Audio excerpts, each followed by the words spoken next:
দেশের ১০ জেলার উপর দিয়ে দমকা বা ঝোড়ো হাওয়াসহ বজ্রবৃষ্টির আশঙ্কা থাকায় সংশ্লিষ্ট নদীবন্দরগুলোকে ১ নম্বর সতর্ক সংকেত দেখাতে বলা হয়েছে।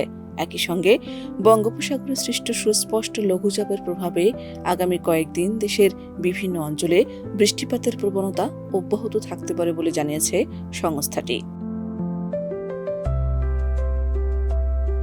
১৪ মে দেশের অভ্যন্তরীণ নদীবন্দরগুলোর জন্য দেওয়া পূর্বাভাসে বলা হয়, রংপুর, দিনাজপুর, রাজশাহী, পাবনা, বগুড়া, টাঙ্গাইল, ময়মনসিংহ, ঢাকা, কুমিল্লা ও সিলেট অঞ্চলের উপর দিয়ে পশ্চিম বা উত্তর পশ্চিম দিক থেকে ঘণ্টায় ৪৫ থেকে ৬০ কিলোমিটার বেগে দমকা কিংবা ঝোড়ো হাওয়া বয়ে যেতে পারে। এ সময় অস্থায়ীভাবে বৃষ্টি অথবা বজ্রসহ বৃষ্টির সম্ভাবনাও রয়েছে। এ কারণে এসব এলাকার নৌবন্দরকে ১ নম্বর পুনঃসতর্ক সংকেত দেখাতে বলা হয়েছে।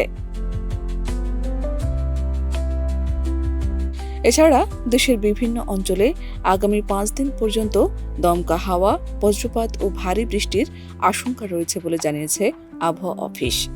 আবহাওয়ার পূর্বাভাসে আরও বলা হয়েছে, আজ সন্ধ্যা পর্যন্ত রংপুর, রাজশাহী, ঢাকা, ময়মনসিংহ ও সিলেট বিভাগের অনেক জায়গায় বজ্রসহ বৃষ্টি হতে পারে। একই সঙ্গে চট্টগ্রাম বিভাগের কিছু কিছু জায়গা এবং খুলনা ও বরিশাল বিভাগের ২-১ জায়গায় দমকা হাওয়া সহ বৃষ্টির সম্ভাবনা রয়েছে। কোথাও কোথাও মাঝারি ধরনের ভারী থেকে অতি ভারী বর্ষণও হতে পারে।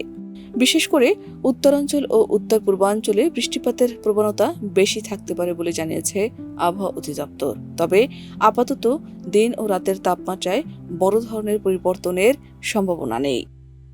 শাহনাজ পারভীন, দেশ রূপান্তর।